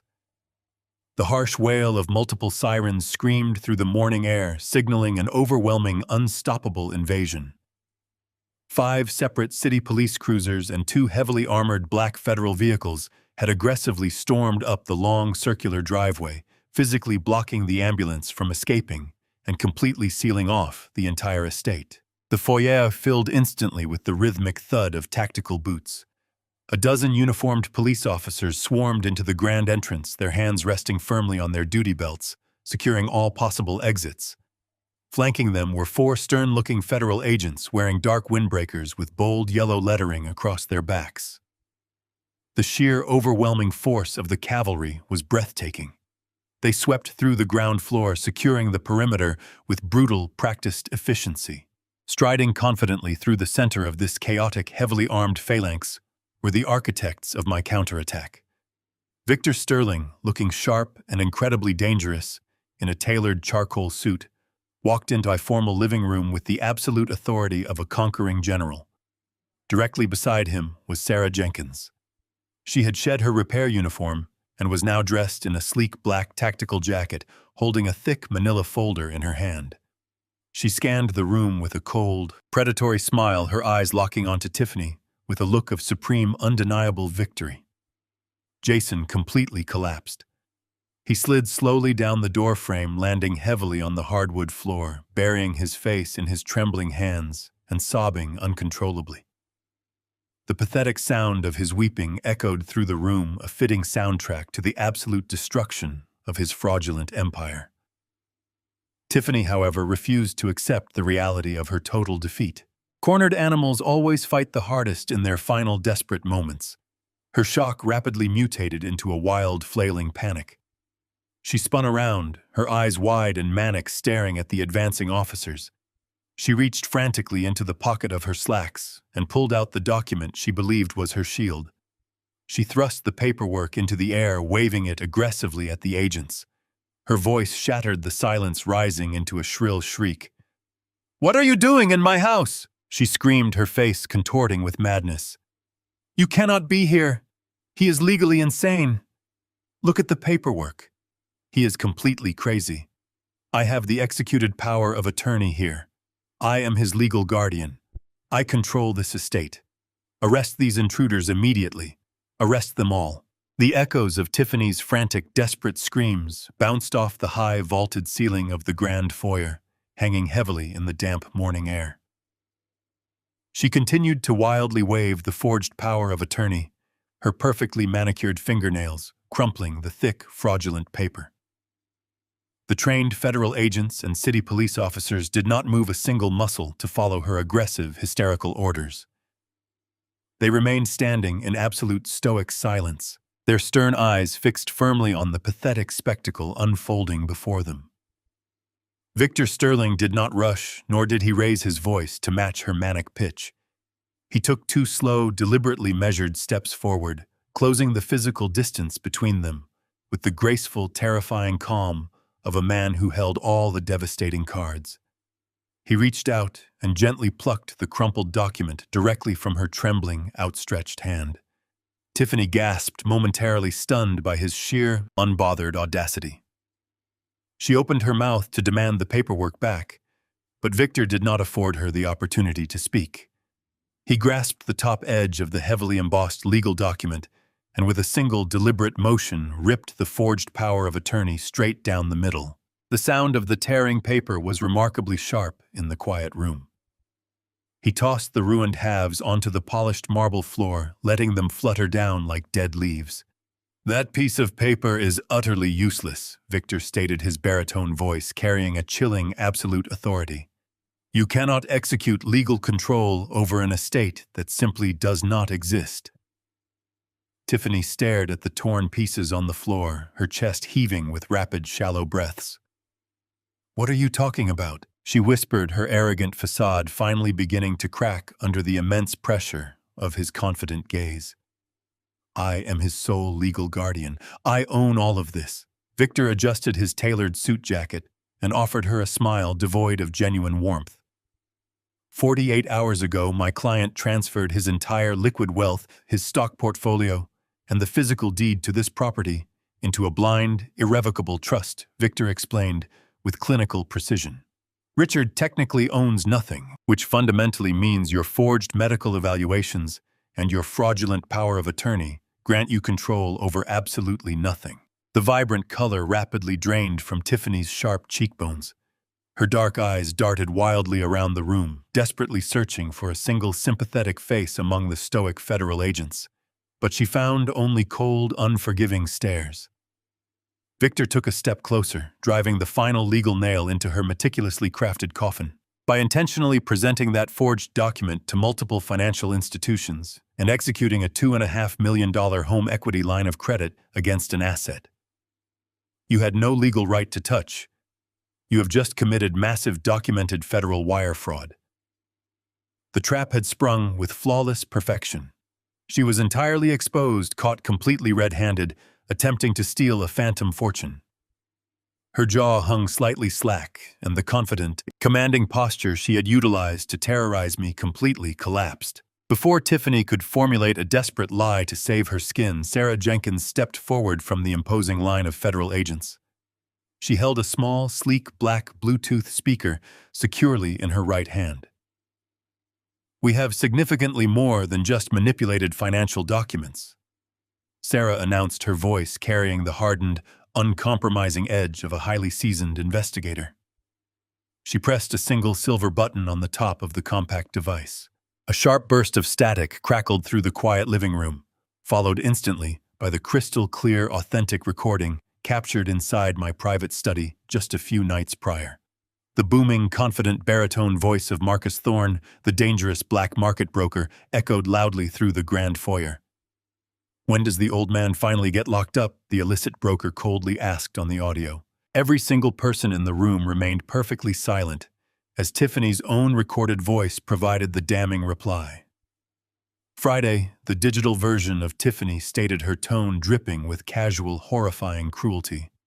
"The doctor signs the final papers on Thursday, and the private medical transport comes for him on Friday morning. Once the old fool is locked away in the ward, I have full power of attorney. We liquidate the entire stock portfolio, drain the liquid accounts, and fly straight to Monaco. Jason can stay here and deal with his own miserable mess." The audio recording clicked off, leaving a heavy, suffocating silence in its devastating wake. The federal agents tensed their hands, moving closer to the tactical cuffs resting on their duty belts. The entire criminal conspiracy, the hidden affair, and her explicit intention to abandon her complicit husband had just been broadcast for the world to hear. I stood quietly near my armchair, watching the absolute destruction of the woman who had viciously tried to steal my life. She had greedily dug her own deep, dark grave, and now I was simply burying her inside it forever and ever. The most visceral reaction to the recording did not come from Tiffany or the armed federal agents. It came directly from my son. Jason remained slumped against the doorframe, his face pale and slick with terrified sweat. His eyes were bloodshot and completely devoid of rational thought. He stared at his wife as if she had transformed into a horrifying, unrecognizable monster. The staggering truth of his pathetic existence was crashing down upon him with the crushing force of a collapsing building. He had sacrificed his father. He had participated in a malicious plot to lock a sane man inside a terrifying psychiatric ward. He had forged documents, lied to my face, and turned a blind eye while his wife tortured me. And he had done all of this unforgivable work for a woman who was sleeping with a dangerous criminal broker. He had sold his soul to protect himself from an underground gambling syndicate, believing that Tiffany's plan would save his lifestyle. Instead, he learned the agonizing truth. She was planning to take the millions and abandon him to face the federal consequences alone. He was nothing but a disposable pawn in her scheme. Jason let out a wretched sound that resembled a dying animal. His legs gave out, and he dropped onto his knees in the middle of the rug. He crawled forward, his clothes dragging across the floor, abandoning whatever shred of dignity he had left. He reached my feet, his hands trembling as he reached out, desperate to grab the hem of my trousers. I took a deliberate step backward, refusing to let his hands touch me. His face was buried in his palms, tears streaming down his cheeks, soaking his collar. He was hyperventilating, choking on his frantic sobs. "Dad, please," he wailed, his voice cracking under the crushing weight of his ultimate betrayal. "I am so incredibly sorry. I truly did not know. I swear to God I did not know she was going to leave me. Please, you have to believe me. Please, Dad, you have to forgive me." I simply stood there and stared at my weeping son, feeling absolutely nothing but a cold, empty void where my fatherly affection used to reside. The two massive orderlies who had stood frozen in the center of the living room just moments before suddenly snapped out of their paralyzed state. Realizing the horrific reality of their situation, they exchanged a rapid, panicked glance and lunged toward the grand foyer, desperately attempting to shove their way past the barricade of uniformed officers. Their escape was short-lived and utterly futile. The heavily armed city police officers moved with swift, overwhelming, and brutal precision. In a matter of seconds, the two burly men were tackled hard against the polished marble floor. The sickening thud of their heavy bodies hitting the stone echoed loudly through the large room, followed immediately by the sharp, metallic ratcheting of steel handcuffs locking securely around their thick wrists. They were not legitimate medical professionals. They were hired thugs, violent accomplices in a massive criminal conspiracy, and they were being treated exactly as such. As the officers roughly hauled the struggling men out the front door, Victor Sterling walked calmly over to my side. He smoothly adjusted the lapels of his immaculate charcoal suit and informed me in a voice perfectly loud enough for everyone in the room to hear clearly that the disgraced psychiatrist had already been apprehended. Heavily armed federal agents had raided his private clinic 30 minutes prior, catching the crooked doctor desperately trying to shred dozens of boxes of falsified medical records. He was currently sitting in the back of a secure armored vehicle singing like a canary to secure a plea deal. The net had been pulled incredibly tight, and there was absolutely no avenue of escape left for the wicked woman who had orchestrated my nightmare. A tall, imposing FBI agent with graying temples and a stern, weathered face stepped purposefully away from the wall and approached Tiffany. She backed away from him in sheer terror, her expensive designer heels slipping awkwardly on the expensive Persian rug. She held her trembling hands up in front of her chest, desperately trying to push the grim reality away. The agent did not hesitate for a single second. He grabbed her right wrist, spun her around with practiced, undeniable authority, and slammed her forcefully against the long mahogany dining table.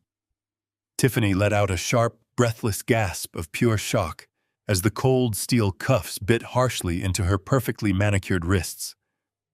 The federal agent leaned in close to her ear, his voice projecting a firm, booming clarity that commanded absolute attention. He began to slowly read her Miranda rights, specifically listing the devastating array of severe federal charges she was now officially facing. Conspiracy to commit kidnapping, massive wire fraud, aggravated elder abuse, attempted extortion. With every single terrifying charge, he loudly announced, a fresh, suffocating wave of panic washed over Tiffany. Her carefully crafted, elegant image completely evaporated, replaced instantly by the raw, untethered hysteria of a trapped, desperate predator. She threw her head back and unleashed a piercing, guttural scream that sounded exactly like a dying banshee. The shrill, terrifying sound vibrated against the massive crystal chandelier hanging high above our heads. She thrashed wildly against the strong grip of the federal agent, kicking her legs violently and screaming that she was entirely innocent, that she was a victim of a horrible misunderstanding, and that her wealthy family would destroy them all. Her pathetic, endless wailing was utterly useless. Two more armed officers stepped in immediately, grabbing her tightly by the elbows and physically dragging her thrashing, screaming body out of my house and directly into the cold, damp morning air. The sudden, chaotic removal of Tiffany left a deafening, incredibly heavy silence in the formal living room. The flashing blue and red lights from the crowded driveway continued to bounce off the walls, casting a surreal, rhythmic glow over the remaining occupants. The senior FBI agent, having successfully dispatched his primary target, slowly turned his sharp, unyielding gaze down toward the floor. Jason was still groveling on the rug, his face a wet, trembling mess of absolute, unadulterated terror. He was shivering violently, his breath coming in short, ragged gasps as he looked up at the towering federal authority standing menacingly over him. The agent rested his hand casually on his heavy duty belt, assessing my son with a look of profound, unmasked disgust. Jason realized in that terrifying, frozen instant that the federal net was incredibly wide enough to drag him down into the dark, unforgiving abyss, right alongside his treacherous wife. The sheer panic in his bloodshot eyes intensified tenfold. He scrambled forward on his hands and knees, his expensive clothes dragging across the floor, desperately closing the small distance between us again. He completely ignored the heavily armed federal agents. He ignored Victor and Sarah. He focused his entire pathetic existence completely on me. "Dad, please," he wailed, his voice cracking into a high, desperate pitch that stripped away whatever remaining shred of manhood he possessed. "Please, you have to help me right now. I am your son. I am your only boy. I did not want to do any of this horrible stuff. She forced me. Tiffany aggressively forced me to sign those horrible psychiatric documents. She threatened to completely ruin my entire life if I did not cooperate with her twisted, wicked plan. You know I would never intentionally hurt you. You have to tell them, Dad. You have to tell the police to let me go. I am begging you." I stood perfectly still, looking down at the weeping creature, groveling at my polished leather shoes. I searched deep inside my own heart looking for the familiar, unconditional warmth that a loving father is traditionally supposed to feel for his child. I looked for the fierce, protective instinct that had constantly driven me to work grueling endless hours to build this massive estate, simply to ensure that he would never have to experience a single day of agonizing struggle or financial hardship. I looked for the profound love that had foolishly forgiven his reckless spending, his constant failures, and his endless mistakes over the decades. But I found absolutely nothing. The deep well of paternal affection had been completely drained, replaced permanently by an Arctic, unyielding void. He had not been forced. He had willingly signed my entire life away to a terrifying psychiatric prison simply to cover up his illegal gambling debts. He had actively chosen to bury me alive to save his own skin. He was a coward, a traitor, and a complete stranger to me now. I slowly adjusted the cuffs of my wrinkled dress shirt, letting the heavy, suffocating silence stretch out and completely crush his fragile spirit. I locked my eyes onto his weeping face, my expression completely devoid of any remaining warmth, sympathy, or forgiveness. A son protects his father, I stated, my voice echoing through the quiet room with a cold, terrifying finality that made him physically flinch. You tried to bury me. I raised my arm and pointed a steady finger toward the front doors leading out to the crowded driveway. You have exactly 10 minutes to pack a bag and get off my property before I have you arrested for trespassing. Jason stumbled backward, scrambling to his feet like a terrified animal. The coldness in my eyes told him begging would only accelerate his destruction. He turned and ran toward the staircase, his shoes slipping on the marble. I watched him go, feeling the last fragment of my paternal attachment permanently sever. Outside, the flashing blue and red police lights painted the morning overcast with a chaotic brilliance. A federal agent forcefully dragged Tiffany out the front doors. Her face was twisted into a mask of pure venom. As she was shoved into a squad car, she locked eyes with me through the glass. I did not flinch. I stood in the doorway of my reclaimed castle and watched the heavy door slam shut, severing her completely from the wealth she had tried to steal. The squad car pulled away, taking the toxic poison out of my life forever. Victor Sterling stood quietly beside me, watching the transport van reverse out of the estate. The suffocating threat that hung over my head for weeks was completely extinguished. Soon after Jason descended the staircase, he carried a single canvas duffel bag, a pathetic contrast to the luxurious life he had lived under my roof. He stopped at the bottom of the stairs, looking toward the front door. Before he could leave, Sarah Jenkins moved into his path. She held out her hand, her expression unreadable. Hand over the keys to the Mercedes, Jason, she commanded smoothly. You do not own that vehicle. It belongs to the irrevocable trust. You are not leaving with a single asset you did not earn. Jason reached into his pocket and pulled out the key fob. He dropped it into her palm without eye contact. He pushed past the remaining officers and walked out the doors. He had nowhere to go, no money, and no family left to protect him. I watched my son wander down the long driveway until he completely disappeared from sight. The grand foyer grew quiet as the final police officers exited. Victor and Sarah gave me a reassuring nod before they stepped out, leaving me standing entirely alone. The silence was no longer suffocating. It was cleansing, a pure, unadulterated peace that I had fought a brutal war to reclaim. But my mission was not entirely finished. I turned away and walked steadily up the wooden staircase. My posture was no longer hunched, and my footsteps were no longer the dragging shuffle of a broken old man. I climbed the stairs with purpose, navigating the familiar corridors until I reached the west wing of the estate. I stopped in front of a solid white door adorned with brightly colored wooden letters. I knocked softly twice and slowly turned the brass handle. The room was cast in dim shadows, the heavy curtains drawn tightly closed against the chaotic flashing lights outside. Sitting in the far corner, huddled tightly with his knees pulled tightly to his chest, was my 10-year-old grandson, Lucas. His face was pale, his eyes wide with unshed tears, He had heard the screaming, the heavy boots, and the terrifying commotion downstairs. He was completely terrified, trapped in a nightmare created by the immense greed of his own parents. I felt a sudden profound ache in my chest, a fierce protective love that instantly replaced the cold void left by his father. I walked across the soft carpet and knelt down directly in front of him, keeping my movements gentle. I reached out and gently rested my hand on his small, trembling shoulder. He looked up at me, his lip quivering, clearly confused by my sudden clarity and steady demeanor. "Grandpa," he whispered, his voice incredibly small and fragile. "Where is my mom? Where did my dad go? What happened to the police cars?" I pulled him forward, wrapping my arms tightly around his shaking frame. I held him securely against my chest, letting him feel the solid, steady rhythm of my heartbeat. "You are perfectly safe now, Lucas," I murmured softly into his hair, my voice filled with an absolute, unbreakable conviction. "Your parents had to go away for a very long time because they did some very bad things. But I am right here, and I promise you with everything that I have that I will never let anyone hurt you ever again.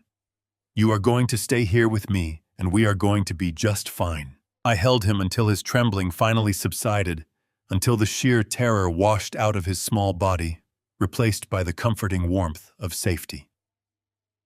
That very same afternoon, while Lucas slept peacefully in his bed, I contacted Victor Sterling and immediately initiated the aggressive, ironclad legal process to file for full permanent emergency guardianship. I legally removed Lucas from the toxic criminal environment of his parents, ensuring that neither Tiffany nor Jason would ever be allowed to poison his bright future. The battle had been overwhelmingly brutal, testing the absolute limits of my endurance, my sanity, and my capacity for profound ruthlessness. Evening slowly fell over the massive estate, casting a warm golden glow through the tall bay windows of my private study. I sat alone behind my polished mahogany desk, the very desk where Tiffany and her broker had plotted my total destruction a few days prior. The air in the room felt entirely different now. It was clean, fresh, and completely mine.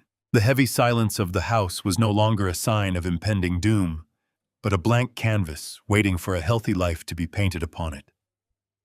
Spread across the smooth surface of my desk were the pristine legal documents Victor had delivered, the bank statements showing the protected assets, and the binder detailing the irrevocable trust that guaranteed my young grandson's financial security. I picked up my favorite silver fountain pen and traced the raised seal on the trust paperwork. I had successfully dismantled a highly coordinated, incredibly dangerous criminal conspiracy operating right beneath my own roof. I had sent a greedy, malicious predator and her hired muscle to federal prison. I had severed ties with a son who proved himself to be a willing accomplice. I had reclaimed my castle, my fortune, and my unshakable dignity. Looking down at the legal documents securing my family, I recognized the heavy truth of my situation. Defeating Tiffany and banishing Jason was merely the violent conclusion of a tactical, defensive engagement.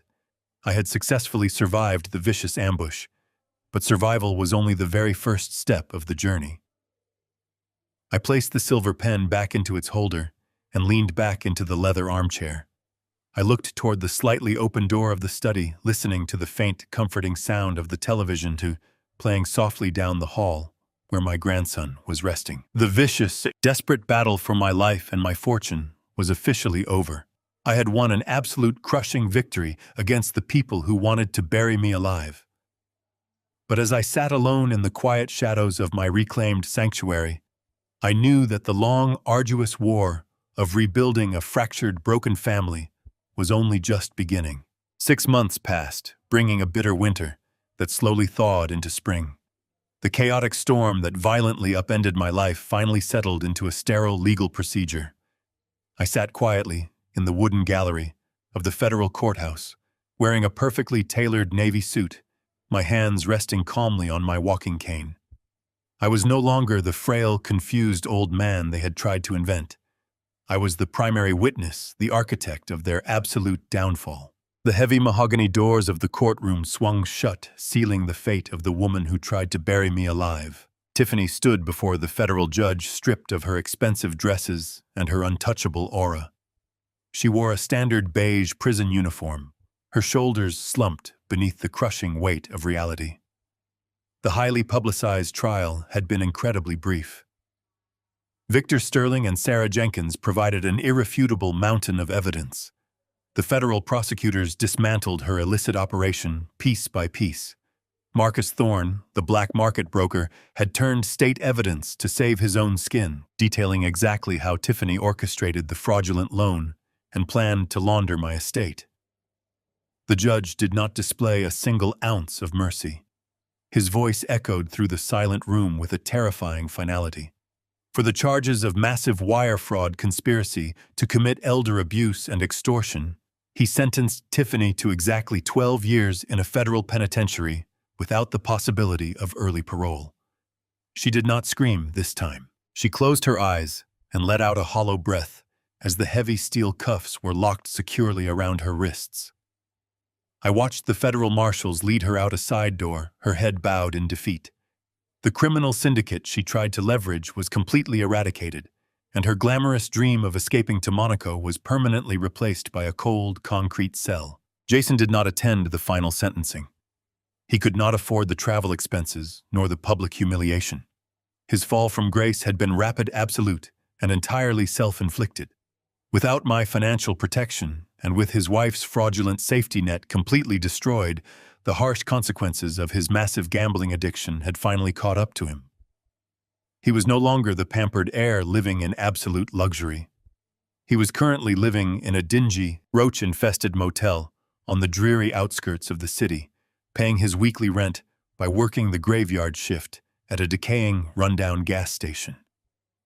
The underground syndicate had been thoroughly dismantled by the federal authorities, which ironically saved him from physical violence, but the crushing, unpayable debt remained an anchor chained firmly around his neck.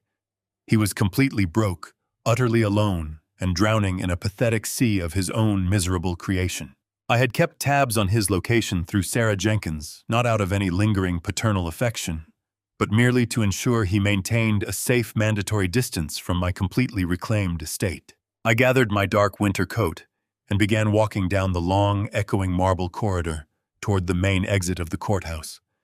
As I pushed open the heavy brass doors leading out to the wide concrete steps, a shadow moved nervously from behind a large stone pillar. It was Jason. He looked absolutely destroyed. His clothes were stained and incredibly wrinkled, hanging loosely off his visibly thinning frame. The arrogant, careless boy I had raised was entirely gone, replaced by a desperate, hollowed-out shell of a man. His hands trembled violently in the cool morning air, and his eyes were bloodshot from a severe lack of peaceful sleep. He had waited outside the federal building for hours, too ashamed to step inside the courtroom, but entirely too desperate to stay away. He practically threw himself in front of me, forcing me to stop on the wide stone landing. He kept his head lowered physically, unable to meet my sharp, unwavering gaze. "Dad." "Please," he whimpered, his voice cracking into a pathetic, high-pitched sob. "I know you hate me. I know I deserve absolutely everything that has happened. But I have absolutely nothing left. I am starving, Dad. I am living in total squalor. I just need a small financial loan, just enough to get a decent apartment and clear some of the minor debts so I can breathe. Please, I am your son. I am begging you for help."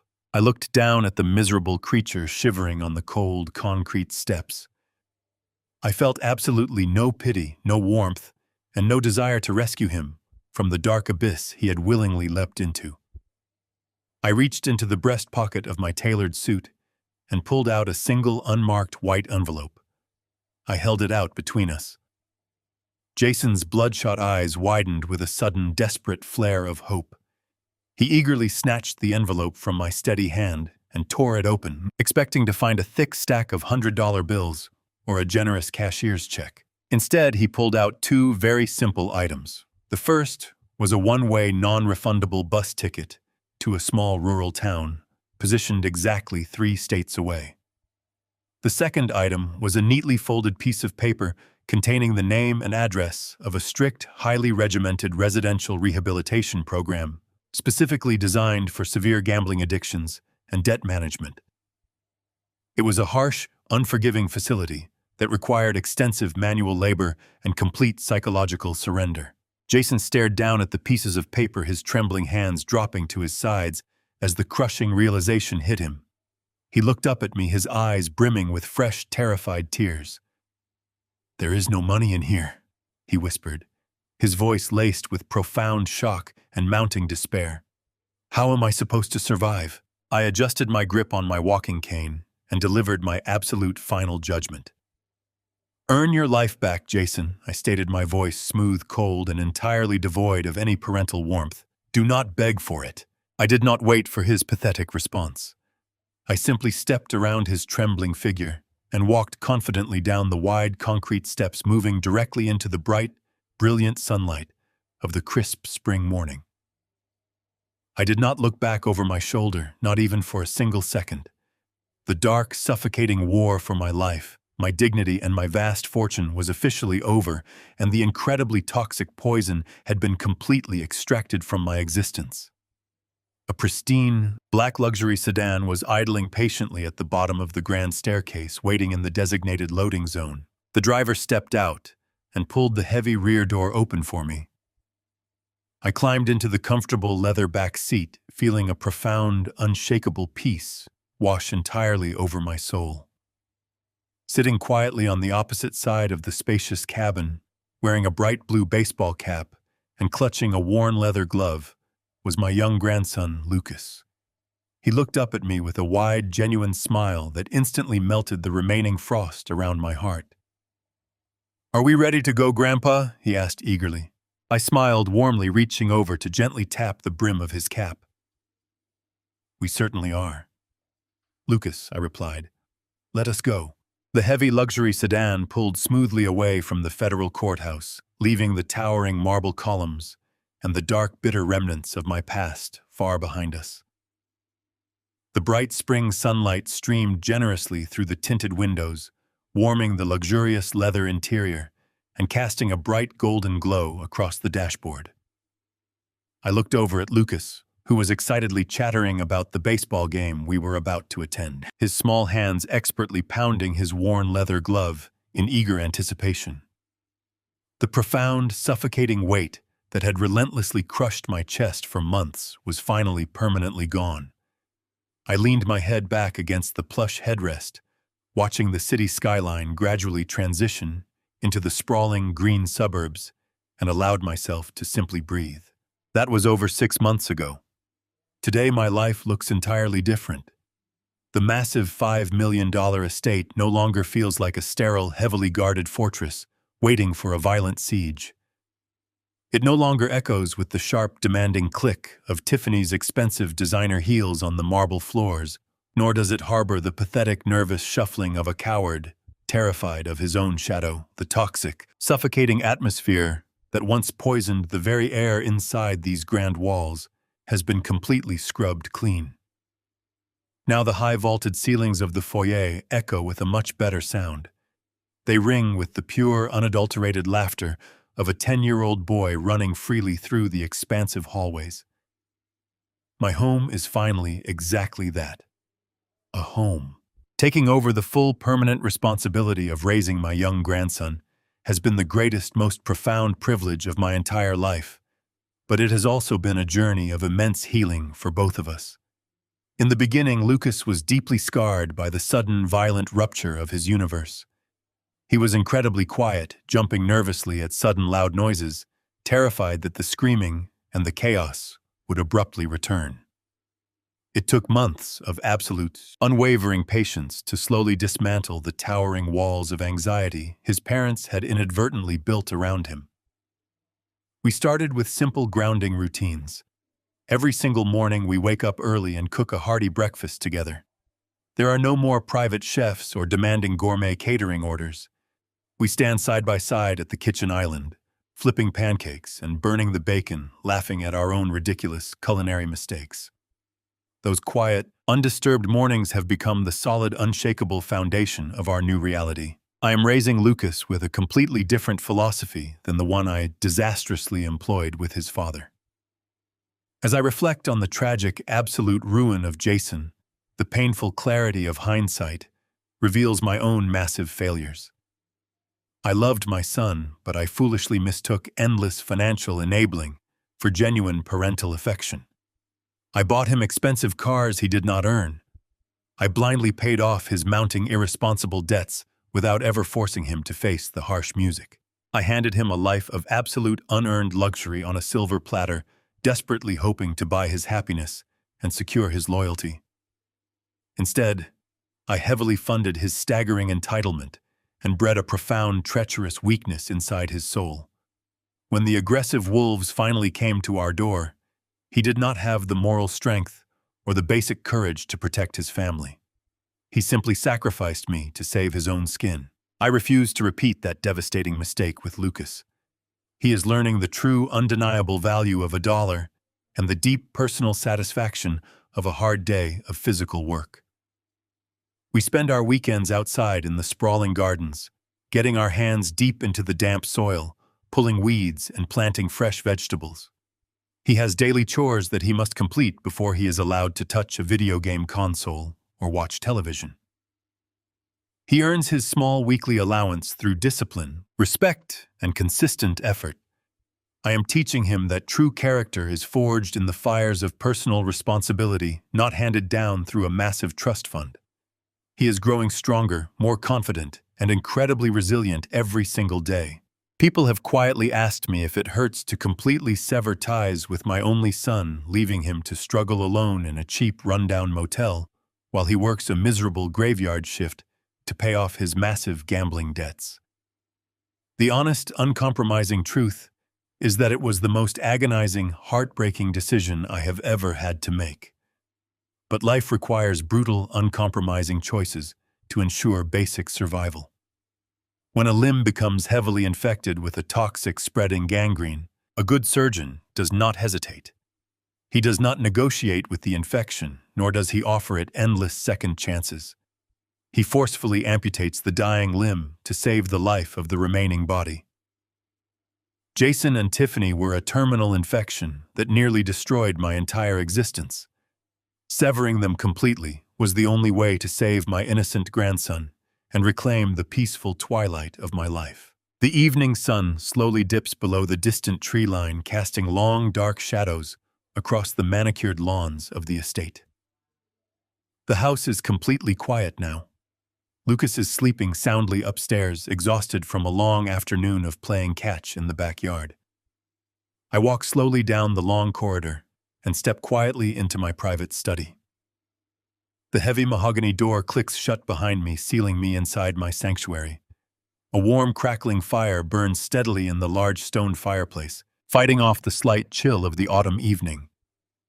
I walk around my polished desk and settle comfortably into my heavy leather armchair. I pull a small brass key from my vest pocket and unlock the top right drawer of the desk. I reach inside and slowly pull out a single heavily crumpled piece of paper. It is the original forged medical document. The fraudulent diagnosis of severe rapid-onset dementia that the corrupt, disgraced doctor had signed at Tiffany's aggressive command. The very piece of paper they intended to use to declare me legally incompetent, strip away my vast fortune, and lock me away inside a terrifying psychiatric ward until I died. I sit there in the quiet room and stare intently at the crisp black ink printed across the page. The profound irony of the situation never fails to amuse me. They genuinely believed that my mind was broken, that I was a frail, confused old fossil who would simply fade away without putting up a fight. They severely underestimated the sharp, unyielding intellect of a man who spent his entire life building an empire from absolute scratch. My mind was never failing. It was patiently waiting, meticulously calculating and flawlessly executing their total destruction. I stand up smoothly from the leather chair, my posture tall, straight, and completely unburdened by the heavy weight of the past. My mind is sharper than it has ever been. I walk deliberately across the plush rug and stop directly in front of the roaring stone fireplace. I hold the fraudulent document out over the bright, dancing orange flames. I do not feel anger anymore. I do not feel sadness. I feel absolute, undeniable victory. I open my fingers and drop the paper directly into the hottest center of the fire. I stand tall and watch the edges instantly curl, blacken, and ignite. The fake diagnosis bursts into bright flames, burning rapidly until it is nothing more than fragile gray ash floating harmlessly up the dark brick chimney. The past is completely incinerated, and the future finally belongs entirely to me. Family is not just defined by blood. It is defined by respect, loyalty, and protection. As parents, we often mistake enabling our children for loving them. We give them absolutely everything, hoping to buy their happiness, but instead, we fund their entitlement. The hardest truth I had to learn at 70 years old is that you cannot fix greed with generosity. Sometimes the most profound act of love is allowing the people you care about to face the devastating consequences of their own actions. Protect your dignity, guard your legacy, and never let anyone convince you that you are invisible. If this story gave you the courage to stand up for yourself and set firm boundaries, please hit the like button. Subscribe to the channel so you never miss another life lesson. Tell me in the comments down below, have you ever had to cut off toxic family members entirely?